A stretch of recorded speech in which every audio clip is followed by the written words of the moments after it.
চলছে পবিত্র রমজান মাসের শেষেই উঠবে শাওয়ালের চাঁদ, আসবে ঈদ।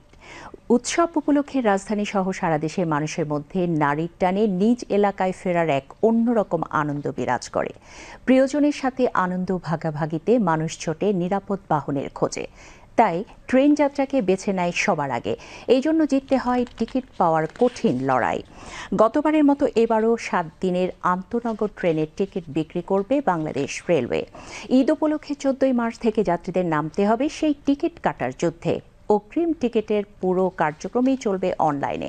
24 মার্চের টিকিট বিক্রি করা হবে 14 মার্চ, একইভাবে 25 মার্চের টিকিট 15 মার্চ, 26 মার্চের টিকিট 16 মার্চ, 27 মার্চের টিকিট 17 মার্চ, 28 মার্চের টিকিট 18 মার্চ, 29 মার্চের টিকিট 19 মার্চ এবং 30 মার্চের টিকিট বিক্রি করা হবে 20 মার্চ।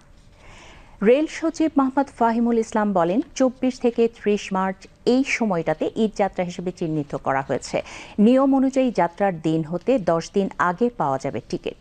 তিনি আরও বলেন, 10টি বিশেষ ট্রেনের ব্যবস্থাও রাখা হয়েছে, সেগুলো 27 থেকে 28 মার্চ এই 2 দিন চলবে। 27 তারিখ একটি এবং 28 তারিখ স্পেশাল 4টি ট্রেন যাত্রা করবে। টিকিট কালোবাজারি ও হয়রানির রোধে থাকবে বিশেষ নিরাপত্তা ব্যবস্থা। এছাড়া ঈদ যাত্রা নির্বিঘ্ন করতে প্রতিবারের মতো এবারও রিলিফ ট্রেনের ব্যবস্থা সহ আরও নানা কার্যক্রম থাকছে বলেও জানান তিনি। প্রতিদিন সারা দেশে আন্তনগর ট্রেনে 35,500 যাত্রী যাতায়াত করে।